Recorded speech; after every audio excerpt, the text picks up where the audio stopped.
So, hello and welcome back to the Our Minds Work podcast. So, this is the third podcast that I've recorded over the past couple of weeks, and I'm actually really enjoying it.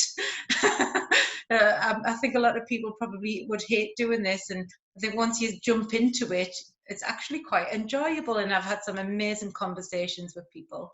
So, today I'm here with Michaela Thomas from the Thomas Connection. She's a senior clinical psychologist and CBT psychotherapist, and she has a bit of an interest specifically in perfectionism. So that's what we're going to be talking about today, to better understand what perfectionism is. This month, it is still April, so it's still Stress Awareness Month. So we're going to talk a little bit about stress and how that might impact people who are prone to perfectionism, and a little bit about productivity, but also what can we do to look after ourselves around our mental health, and what you can look out for as a manager as well. So welcome. Thank you. Thank you so much for having me. It's a lovely honour. No problem. So, this is a very strange niche topic to be interested in. What got you interested in working with people who have this personality trait of being a perfectionist?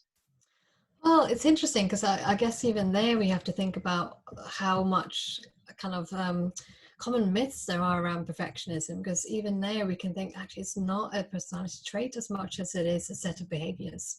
Nice. So I want to kind of ask anyone who's tuning in and thinking, oh gosh, I'm a bit of a recovering perfectionist, you and me both. I think it takes one to know one, and I've done a lot of work on myself to develop a more compassionate mind with myself and with others, and to take some of the pressure off myself, and that's made a big difference in my performance and productivity and the success in my company, in my business, in my career.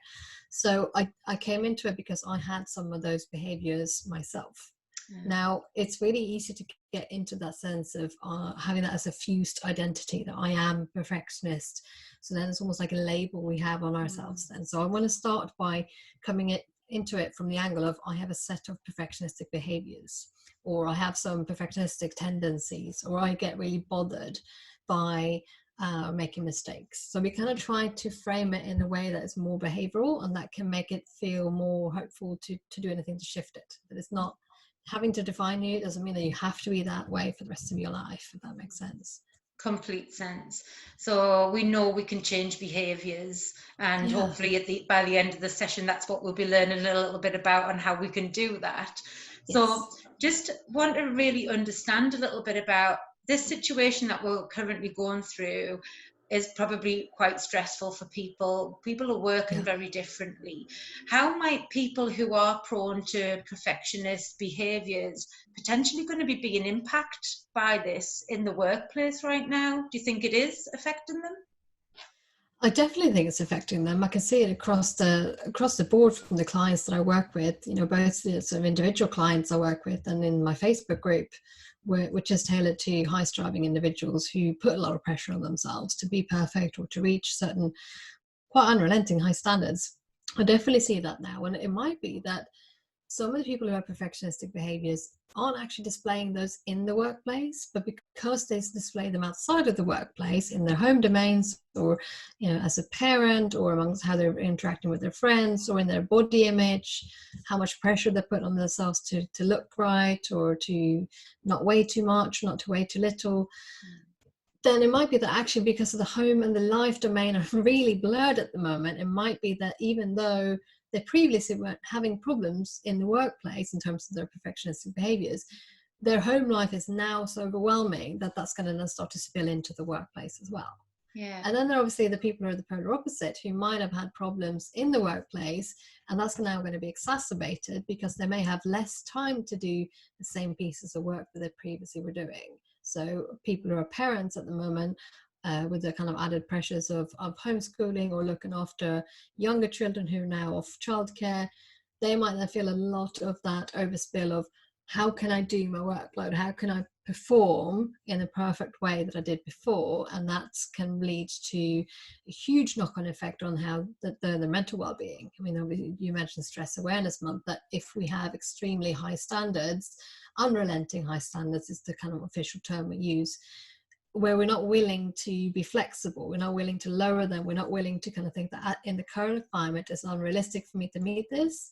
Yeah. If we keep pursuing those standards, despite huge costs to ourselves, to how we're feeling, how we're interacting with other people around us, that is when it starts to get really tricky.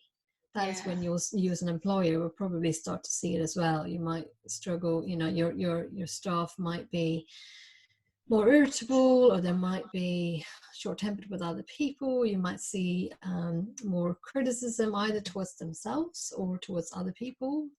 They might pick up on mistakes that other people make or that they make. So there's a lot of behaviors we might see. There's a lot of emotions that might be kind of around feeling anxious, feeling low or down, feeling stressed. So you might see a range of that as well. And you might see a lot of thoughts pop up. And you can hear thoughts often in sort of in common language. What we say is often what's going through our mind. Like, this just I won't be able to meet this deadline because I just don't have time. It won't be good enough.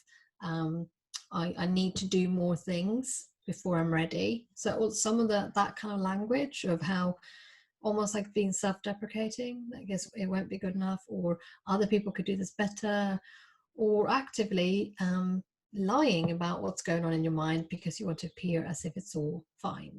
And I'm sure we're going to come on to that of how we do check-ins helpfully with people who are displaying these kinds of behaviours. Definitely. And I think just thinking about what you were saying there about how it could be impacting people, and I'm just wondering, because behaviour and control are quite strongly connected. When we've gone out from a situation where we probably had a lot of control around what we were trying to achieve. So I'll use an example. So for example, back in the normal world, pre-COVID-19, if you were particularly a perfectionist about going to the gym, being fit and healthy, about the way that you looked, and you had your routines and you were doing really well at that. Now those routines are taken away and we don't have any control on being able to engage back in those routines. Is that where we can start to become quite self-critical? Because humans love routines, and a change to people's routine is very, very difficult to cope with anyway. So I can imagine if that is your routine, which helps to keep you happy as a perfectionist because you're engaging in those behaviors, and now everything's changed. I think I'm just trying to put myself in that position, how self-critical you could potentially become because you're unable to now achieve those goals in the same way. Absolutely. And I guess it can help to understand 3 different pathways we often see in I can't even say perfectionistic. It is Friday. I failed to say perfectionistic. No, it's Friday. I failed to say perfectionistic. And that's the joy I get from working with people who have these tendencies, because I get to do a lot of things to mess up, and it's really liberating because it actually gives that sense of modeling that it's okay to make mistakes. But so one of those pathways, we see that people do strive for these unrelenting high standards, and in normal circumstances they might actually meet that standard, they might meet that bar, but they might then evaluate that to themselves afterwards as, well, if I managed to do it, it couldn't have been that hard, and they have to raise the bar higher next time. And we can see that in those examples of how far you go in a run or how much you lift in the gym. They're very easy to kind of metrics to see, and where people might feel, well, that wasn't so difficult, I'll get more. Or, oh, so I only got 3 people who approved of this new idea I had, next time I'll get 5. So we kind of feel like it's never really quite good enough. Even when I reach a really high bar, I'll raise it more next time. Or reach the really high bar, but at a huge personal cost. I feel I've done it, but it's because I pulled it all nighter last night, or I stayed really late at work and did everything. So having that sense of face time. So I did it, but it's costing me loads. That's the second pathway, is that we are actually not able to do it because the standard is set to an unrealistic level where nobody could humanly manage it. It's not possible. And that means we fall short. And that falling short is then evaluated in a very self-critical way. That actually, what is wrong with me? Why can't I cope? Everyone else is managing to eat healthy food at the moment. So it's that unrealistic comparison with other people. And to compare is to despair. If you're thinking of yourself at the moment, thinking, everyone else is managing, it's always this everyone else.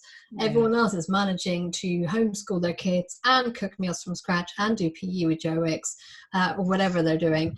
And here I am sitting eating biscuits and can't be bothered to do any sort of maths with my child.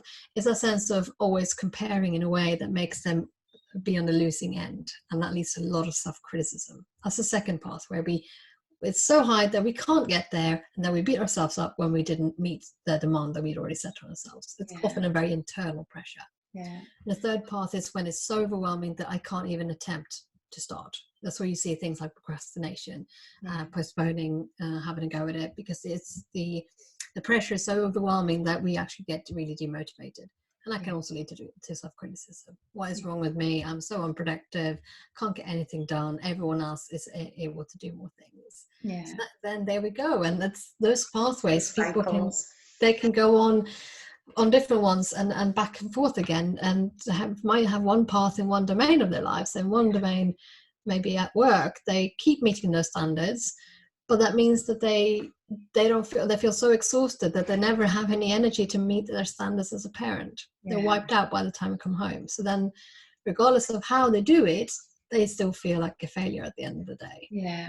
But all three of those pathways are very emotionally draining. Just as you were talking through them there, and I was thinking in my head about what that might be like, with the trying to achieve more next time. That's, even though it may seem like a positive thing to do, to continue to achieve bigger and better things, we know that we have limits and boundaries, and if we then start to not be able to achieve them, we then start to fall into that third category of, now these achievements are so high that we can't achieve them anymore. And it sounds like there could potentially be a lot of stress, or even causing exhaustion, constantly in that emotional state where you're beating yourself up and being self-critical. So, we can't live in those three states for long periods of time, I can imagine, before we kind of fall off the edge a little bit, and it can turn into exhaustion and negatively impact people's mental health, would you say? Absolutely. And that's kind of where I come in as a therapist and psychologist, to help people with burnout or with that exhaustion or fatigue. I mean, we see things like chronic fatigue syndrome, and where it's taking a physical toll on your body. And it's really not that uncommon in chronic pain conditions like fibromyalgia, where there's been a high level of kind of perfectionistic behaviors, where we then push and don't ever get any sense of pause and restoring your energy levels, kind of replenishing yourself. So there's a big difference between when we think of sort of spikes of a little bit of stress, like almost like a mountaintop.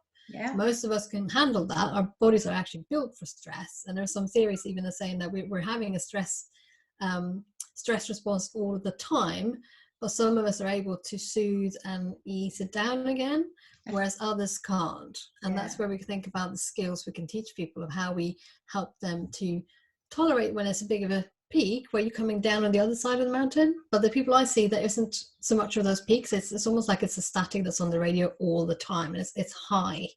And that's where I've been so passionate about helping people who have perfectionistic tendencies, because on the surface they often look very functional, like they've all got it together and they're kind of doing okay or fine. So they may even be passed by the NHS, because they wouldn't necessarily meet threshold. They might not even be symptomatic enough.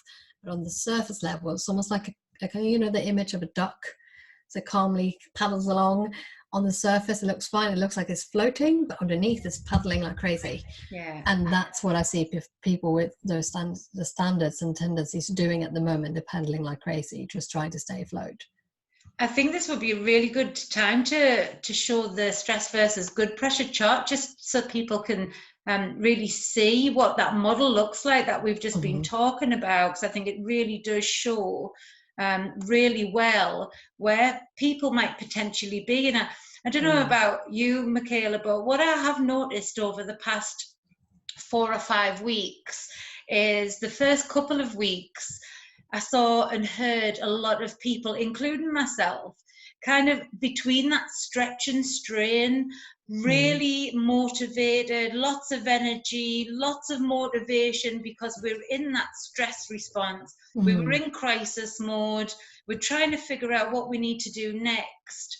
And for some of us, I think, especially this week, I've noticed a lot of people saying that their energy levels are dipping now. Yeah.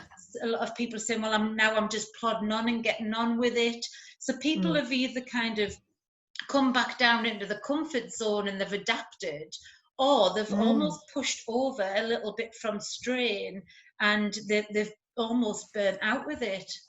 Absolutely. And I think we think of the adrenal glands of excreting lots of adrenaline to have that stress response. All of us were trying to figure out how to solve an unsolvable problem. How are we going to have this equation of juggling, for a lot of people who are parents, you'd then juggle work with childcare, with then also some sort of self-care, to not go mad in this whole process of how do you get in your daily exercise, or your daily outing, or going out. How do you get in meeting your demands at work? How do you even work from home? A lot of people have never done the work that they do from a home-based situation. They hadn't set up a home office. They don't, they might be sitting in really poor postures at the moment, not having good office chairs, or there might be several people in the home trying to work if you're in a partnership, and it might be one of you then sitting in the bed, etc. So there's a sense of actually that stress that was initially happening about frantically trying to solve a problem, where a lot of it was also an unsolvable problem, like you mentioned earlier on, is that sense of wanting to control something that's uncontrollable. There's so much uncertainty in this, and that's something where people with perfectionistic standards and these behaviors really struggle with, because we think more of kind of almost like a continuum of level of control. So people on the one side who have a strong need for control, they might be very planned and orderly, and unfortunately also can be quite rigid. They can be sort of quite static in their thinking and struggle to kind of meet a novel situation and adapt to it. All the way onto the other side, where people are very sort of spontaneous, and they might come up with great ideas, being innovative. These are the kind of people who are conceptually, big picture thinkers, but they might also be really impulsive and struggle to execute an idea. They kind of dream it up, but they can't then do it. And the people I work with are on the first side of things. They're more the over-controlled rather than the under-controlled. And everyone is on a spectrum in between, if you see what I mean. And that takes a lot of that blame out. It's not like, oh, so you're a perfectionist. It's sort of, no, you're a little bit more on the high control side of things. You like things to be quite neat.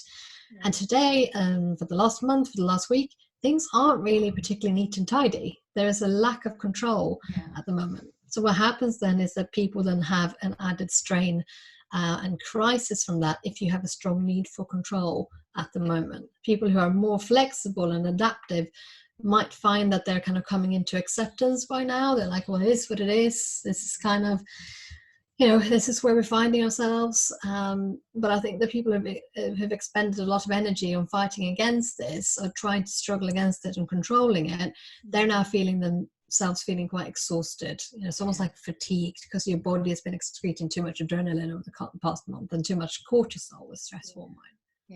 Yeah, without a doubt. And I have heard some people stories on how they just keep falling asleep every time they sit down, and it's just that exhaustion. And then some people, you're right, have completely adapted to it, and are just like, right, well, we're just plodding on and getting on with it. It's really interesting to hear people's time scales through this stress versus good pressure chart as well, and how they've been very similar.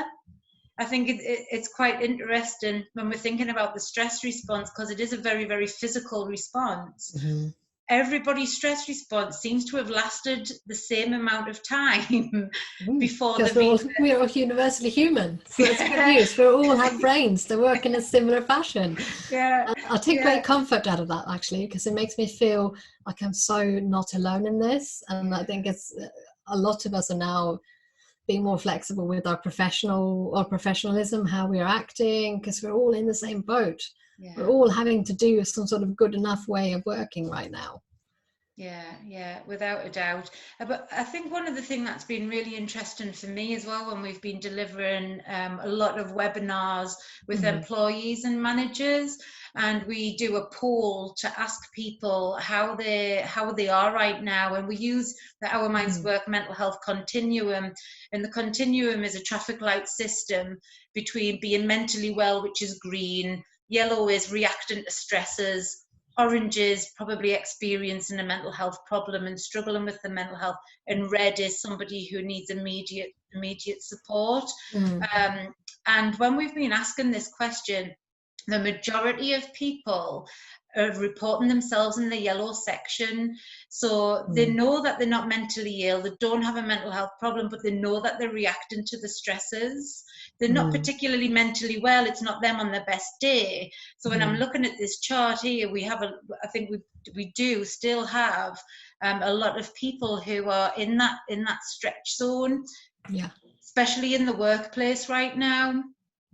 Definitely. And I think it's important to acknowledge that we can't make any assumptions about how people are responding, how they are feeling, because that may also shift from day to day, from hour to hour. We know what's lurking in the background. We know, I mean, it might be helpful to look at the other picture that I showed you with with our emotion systems, and see if I can share that now. So this is kind of how what's happening in your brain as we're speaking. So we have 3 emotion regulation systems in our brain, and these are being very challenged at the moment. So the one that's really on high alert at the moment is the threat system, our sense of protection and safety, which kind of kicks in as a knee-jerk reaction without you having to think about it. The brain is really just operating on a better safe than sorry basis. It is just programmed to keep you safe. And that means that when you don't feel safe, when there is a threat of any kind, those other 2 systems that you can see here, the drive system and the soothing system, they will be turned off. They'll be blocked. So that means that when you feel unsafe, when you think, oh gosh, what's going to happen? What's happening to my relatives? Or what's happening to my job? Am I going to be furloughed? Am I going to be, do we have to downsize? Can I pay my mortgage? All this stuff that's going through people's minds at the moment, what's going to happen to my kids? Well, they're going to start school in September, or what's happening? Then that's going to block access into your drive system, which is a dopamine kind of reward driven system, where you feel like you just want to pursue stuff. You're going after things like your achievements. That's what's making you get up in the morning. If you didn't have that, you wouldn't do anything. So when that's working well, it leaves you feeling driven and excited. I feel a sense of fulfillment and meaning and purpose, and it can be really activating us to go after what matters to us. So that's where dopamine comes in. But what we know about dopamine is that when that goes down, when we're low on dopamine, when we're not actually feeling particularly driven and excited, that's when we see things like depression. So when that system goes very flat, we go flat. I can't be bothered to do anything. I'm not motivated. I can't concentrate. And how many people recognize that at the moment, sitting down to do a piece of work, and I'm just like, oh, I can't be bothered.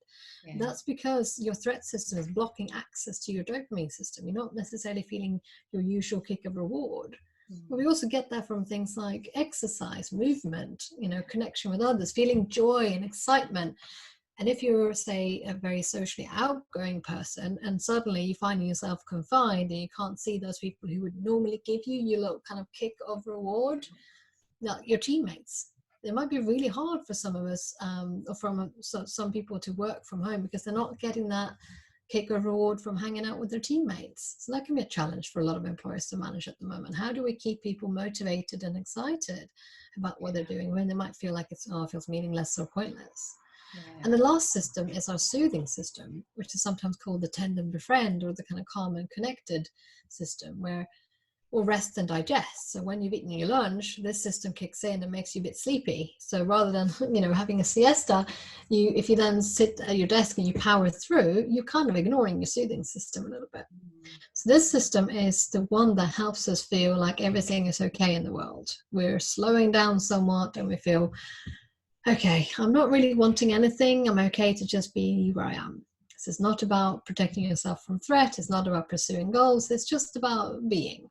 Yeah. And so I would urge people to think about how their systems are balanced at the moment. How big is the threat circle? How big is the drive circle? And how big is the soothing circle?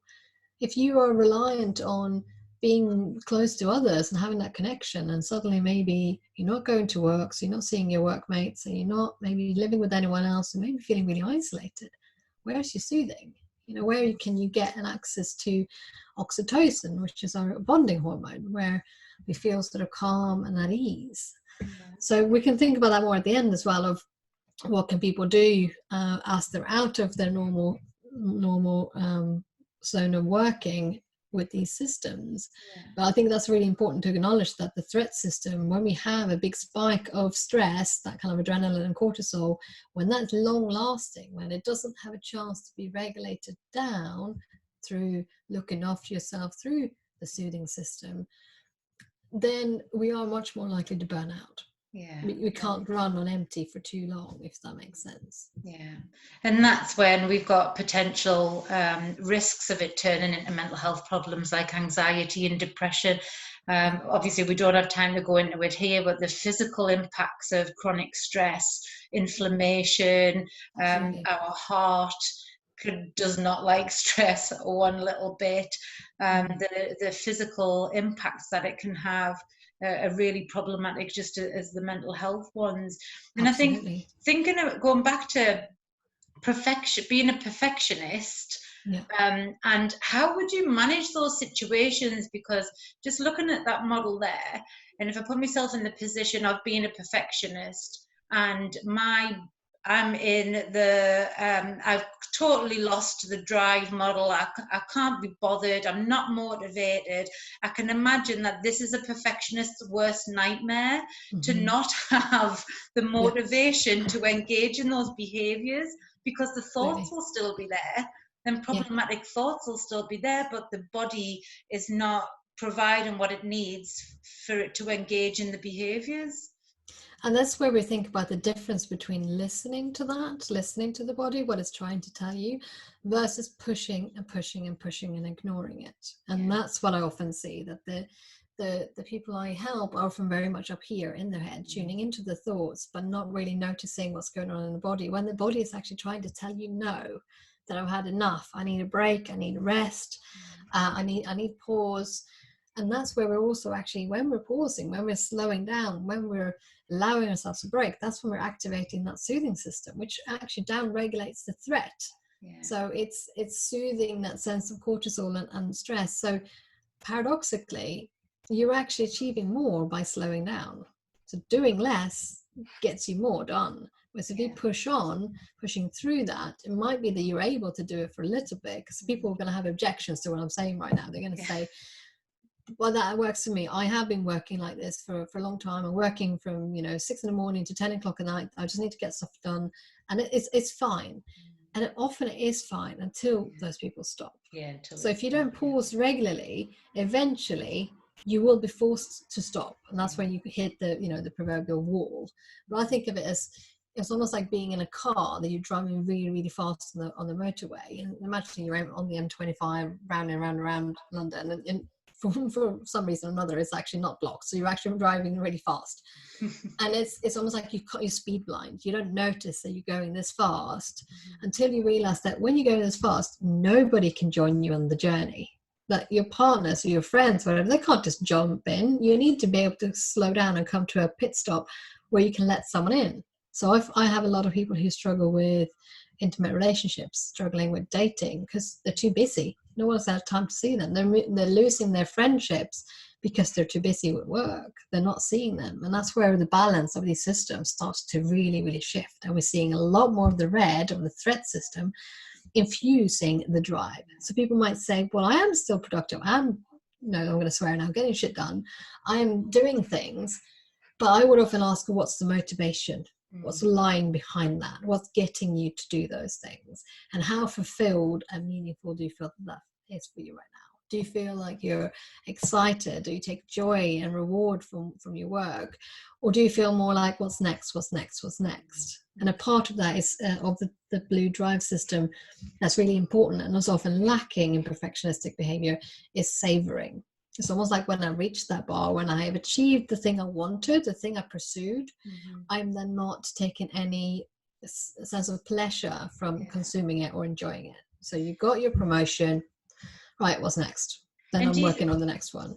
And do you think that's because the enjoyment comes from pursuing rather than the having? It's the enjoyment, because I can relate to that. I can relate to enjoying the planning and the achieving before you achieve it. It's that excitement of I'm going to get it. It's like, I'm going to get the cake, I'm going to get the cake. And then you eat the cake and you're like, it wasn't that good, really, was it? Good, yeah. And I think a lot of us have that. And that's not a unique thing to people who have high standards. But I think it's when the striving, the pursuit of these goals, the striving is done in an unrelenting way. And it's inflexible, despite high personal costs to yourself or your family or other people around you. And despite, that you're filled with self-criticism. So it's nothing wrong with striving for your goals. There's nothing wrong for striving for excellence. But that's not what we're talking about here when we're striving for perfection. That's kind of going above and beyond that. And it's that sense of not being able to slow down to smell the roses, to kind of proverbially smell the roses, because then means that you're not taking any sense of satisfaction or pleasure out of the things you have achieved. When I work with people who are, very successful, then we often talk about the sense of, well, say you bought a Mercedes, but when are you actually going to drive it? So that's where all these pursuits have got you. You've got these achievements, you tick these things off, but when are you enjoying it? Are you savoring this? Are you have time to almost like reap your rewards? And if the pursuit itself, the striving itself, has been become the main kind of part of the game, then you probably got hooked in a kind of a threat-infused drive where it's more about kind of running away from the things that the threat system brings up, like a fear of failure, fear of losing face, losing your status, or fear of making mistakes, fear of being criticized or ridiculed or humiliated, all of these things that are innate human fears that a lot of us fear. We kind of talk about imposter syndrome and things like that, but this is almost like this is to an extreme. This can then start to dictate your life and rule your life. Yeah, definitely. And that's when it becomes almost disordered, doesn't it? When it's starting to impact your ability to just do normal day-to-day things. And what about perfectionism moving over into obsessive compulsive disorder? Do you see that is a kind of prerequisite that can potentially happen? Is that a risk there, or do you not see that happen at all? I don't think of it as a risk as much as there's perfectionism. It's almost like an umbrella term that can feed into several anxiety disorders. It can definitely be prevalent in obsessive compulsive disorder or OCD, where having a strong need for control and order can be part of OCD, but not everyone is bothered by that. And then we also see obsessive compulsive personality disorder, OCPD, is also linked with perfectionism, but they're not the same things. So almost think of it as, if you have something you're anxious about, if you also have tendencies towards perfectionism, then that's going to fuel your anxiety. So if you need things to be perfect, you might then engage in kind of compulsive behaviors, like checking your emails time and time again to make sure that they're neat and no mistakes. You might spend a long time asking for reassurance from other people that this is good enough. And that, that's on itself, OCD is an clinical disorder. That's what the D stands for. It's because it's causing an impact, a negative impact in your functioning. We all have slightly obsessive thoughts. We all have slightly compulsive traits. That's not a problem. It's what we do with those thoughts when they show up. It's what we do when we can't resist these urges to check or to ask for reassurance or to do things repeatedly until it feels right. And that is often because it's fueled by an intolerance of uncertainty. I just need to know that this is right, that this is perfect, and a very inflated sense of responsibility. If I don't do this right, it will be all my fault, and everyone else will know, and they will think badly of me. So that it's almost being carried out to prevent this feeling that people will think negatively of you, even though we know that if you've got a spelling mistake in an email, people probably don't react and respond that way at all. So there's obviously a perception that a perception that is not realistic. So there's an unrealistic expectation of how people are going to respond there, which it just again falls in straight into the anxiety disorders symptoms, doesn't it? So we're hearing a lot about these thoughts and how they're triggering behaviours and feelings behind them. So what treatments and advice and guidance do you give to people who are experiencing perfectionism to help them to better manage them? Obviously, you're a CBT therapist, so CBT will probably be on your agenda with that. But what else would you engage in with them? So yes, that's a helpful question, and something I often see when people come to talk to me for the first time is that their perfectionism will also feed into how they're approaching therapy, wanting sometimes a quick fix, or wanting to make sure that they find the perfect therapist, and that's the perfect qualifications, and that it needs to give quick results. It's almost like we have to work hard to perform in the session. So I work a lot with clients of how are we approaching this right now, here and now, in the room between us. We can then use that, everything that happens between us. If you make a mistake and you criticize yourself, then I see it in a session. We work with that. How does that mimic your real life outside of this? How does this mimic how you act at work, how you act in your couples partnership? So I blend cognitive behavioral therapy, or CBT, together with acceptance and commitment therapy, ACT, and compassion focused therapy, CFT, as well as behavioral couples therapy, because something that I've seen as a couples therapist, that obviously perfectionism does have a very negative impact on your couples partnerships as well. So I work with kind of the whole system of, you and your spouse or your partner. So definitely behavior is a very important thing, seeing if we can change these behaviors. Can we reduce the amount you spend on checking, on reassurance seeking? Can we help you take that, sort of lower that standard even by 5%? I think of that as almost like money in the bank. If you lowered it 5%, you've got those 5% back. What would you invest it in? What would you put it into? It's like a savings account. You could put it into having more time to be with your family, or pursuing something new, like a new idea at work that you could only have time with if you spent 20 minutes less per day on your emails. Like that's kind of what we're talking about. Small steps. And rather than like, don't do that, don't check your emails, we need to invest it into what can I do instead. So I can then think about putting something useful and helpful that I'm striving towards. But it's also then thinking about working through your self-criticism, because some people don't actually achieve very good results with CBT. And I say that as a CBT therapist as well, that we know that people who are very high levels of self-criticism and shame can actually not have the best result with CBT, because then they can feel like, oh, even my thoughts are faulty, or I have these thinking biases, and that's not how we do good CBT. But you can be left feeling like, oh, I couldn't even change my behavior. That the self-criticism is so all-encompassing that it kind of almost goes through, it overrides therapy as well. So then compassion focus can be really helpful for people to start to develop a different way of talking to themselves, so they can see mistakes as learning and failure as an opportunity for growth. We kind of talked about how it can be quite helpful to see, how do I raise the bar next time, how do I do better next time.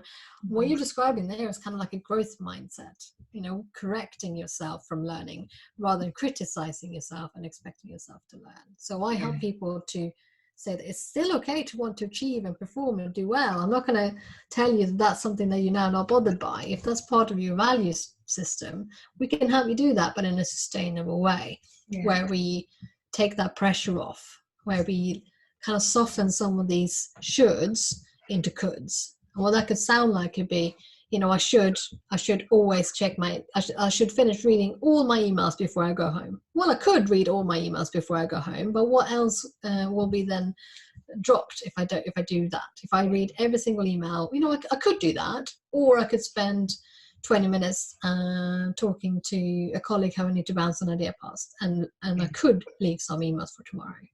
So could opens up flexibility, which is key in treating perfectionism. Regardless of your therapeutic orientation, flexibility or psychological flexibility helps us to do what works in that moment, helps us to choose wisely and flexibly what's going to get us the best consequences. So that might mean that I think, oh, I should stay until I finished all my work, or I could stay until I finished all my work, but I could also go home and have a nice meal with my family. Yeah. And I And that think can help it's people. definitely, and I think it's the choice, isn't it? It's the choice that you're giving yourself that is really important. I mean, I love self-compassion. I love Kristen Neff's self-compassionate scale, and you can do the test, and we've done that quite a lot with some of our clients, so that we can understand how self-compassionate we are. Because I think for all of the stuff that we've just talked about, none of it matters if you don't recognize it in yourself. So that self-recognition and self-assessment and evaluation is really important. Yeah. And self-criticism, we've done work with clients around self-criticism, and I always find it fascinating that not everybody experiences self-criticism the same way. So I experience self-criticism as an actual voice, and it's my mum who I don't have a relationship with at all, actually, and haven't done for a long time. Yet not everybody experiences it as a voice. There may be self-critical thoughts. And the first time I ever heard this, I was like, what? You don't have an internal voice? And some people don't have an internal voice at all.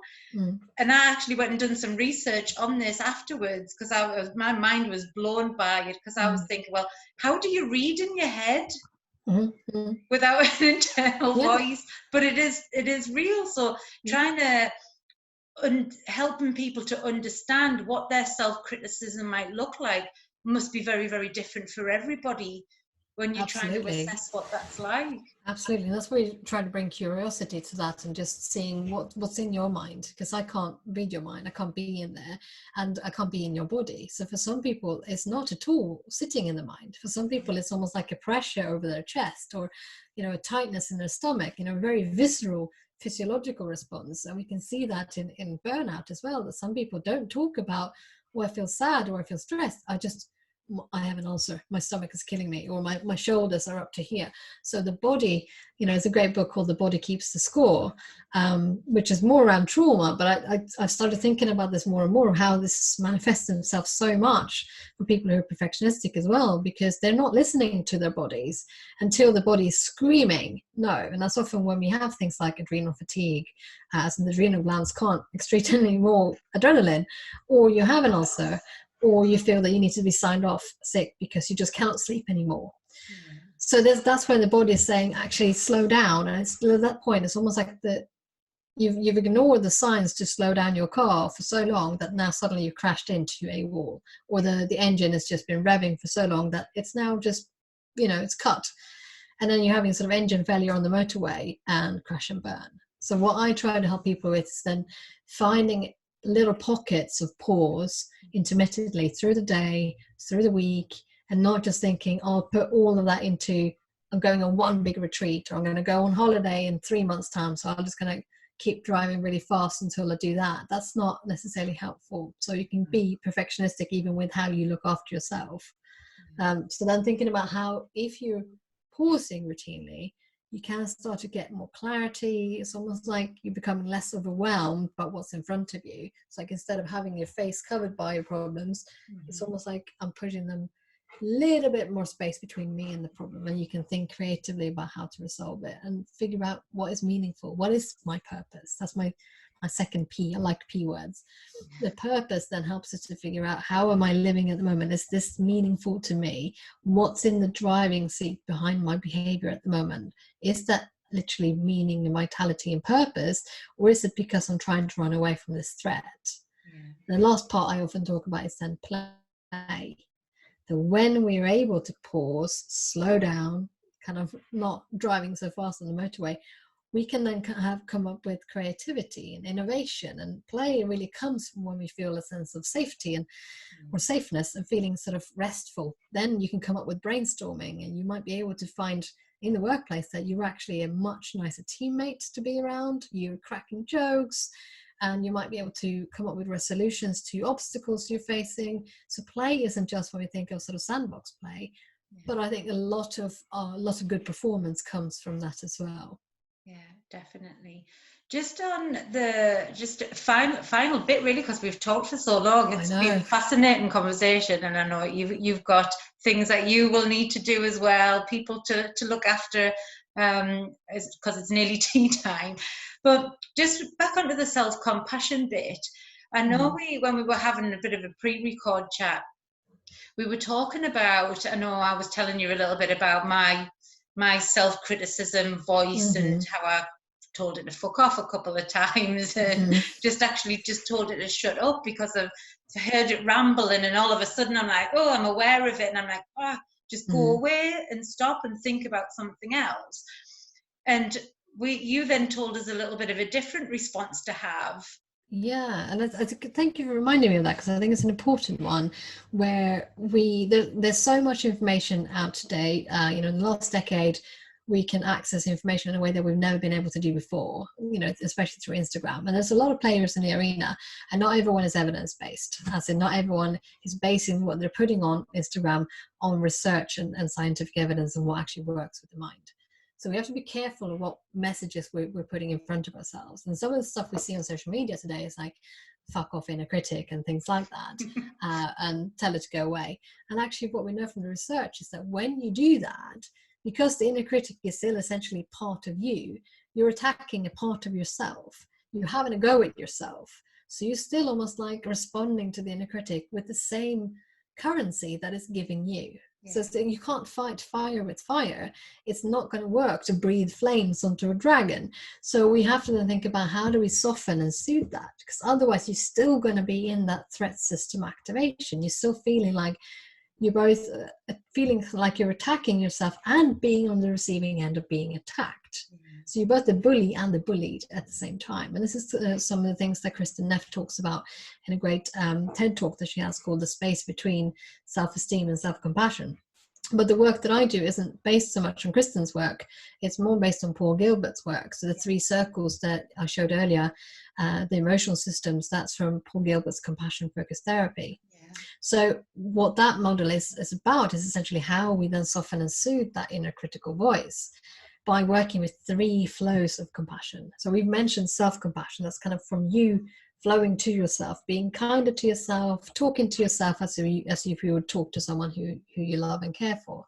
But the other 2 flows are really important, especially in perfectionism as well, because we might feel that we're really struggling to flow out to others, to be kind to others, to be forgiving, to be allowing, when we have very high standards for ourselves. Often we can see that in others. And you kind of mentioned, it's not a big deal if you make a mistake and other people won't notice. Well, if you're in a context surrounded by other perfectionists, they actually will notice.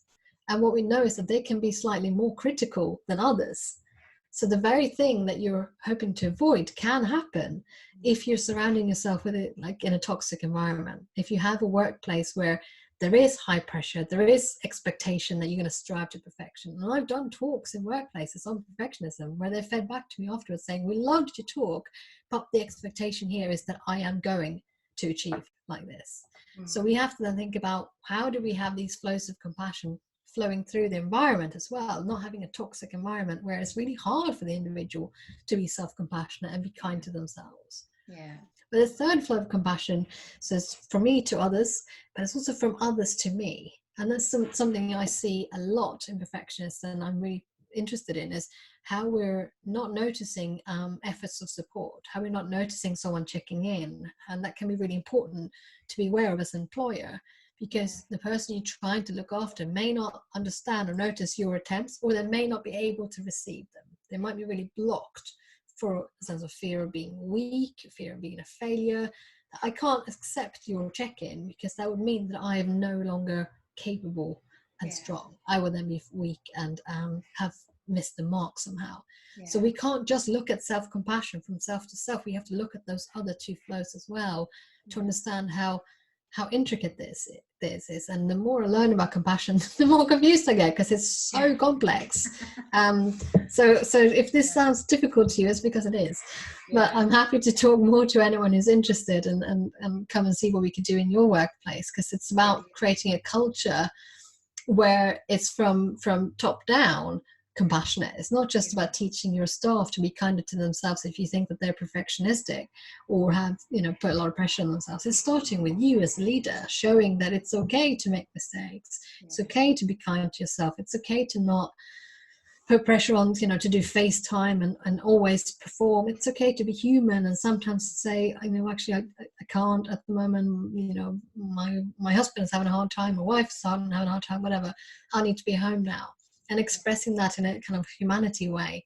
It starts with the leader. Definitely. It's impossible. And you and I had a really good chat about that, of how hard it is to implement any sort of work in an organization where they're wanting it to be done from a bottom-up perspective of resilience training in the individual to try to make them sturdier in an environment that is essentially toxic. And that's not the kind of work neither of us want to do, really, I think. Definitely not. Michaela, it's been amazing to chat, and I reckon we could probably chat for ages if we just let it flow. I think it's fascinating, and I love the topics that you cover and the depth that you cover it in. So if we put all your details in the detail about the session so that people can contact you directly if they're interested in any of your talks or working with you as a therapist as well, so that people know that if this has affected them today, that there is support and help out there for them. Absolutely. And to contact you. That'd be lovely. Thank you so much for having me. And I'm sure we can talk all day. So I love this. We'll catch up very soon. Take care. See you soon. Bye.